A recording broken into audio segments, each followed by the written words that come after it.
You will always have too much to do and too little time. They say the average person has about 300 hours of projects to take care of right now.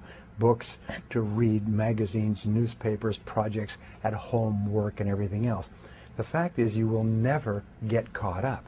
So what they have found, and this is one of the great secrets of time management, is that you only get your life under control to the degree to which you stop doing things. Let me repeat that. You stop doing things. Now, what are the things that you stop doing?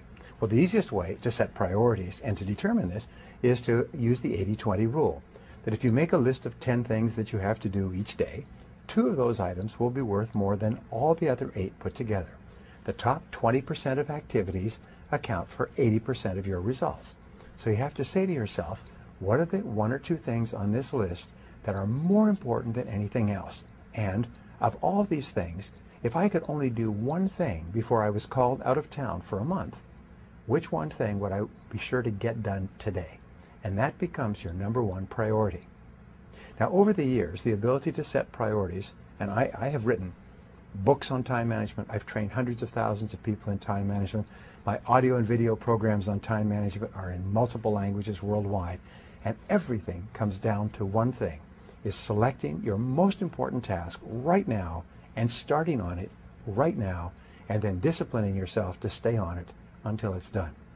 If you make the mistake of trying to clear up small things first, you'll find out that small things multiply, and pretty soon you spent your whole day doing little things.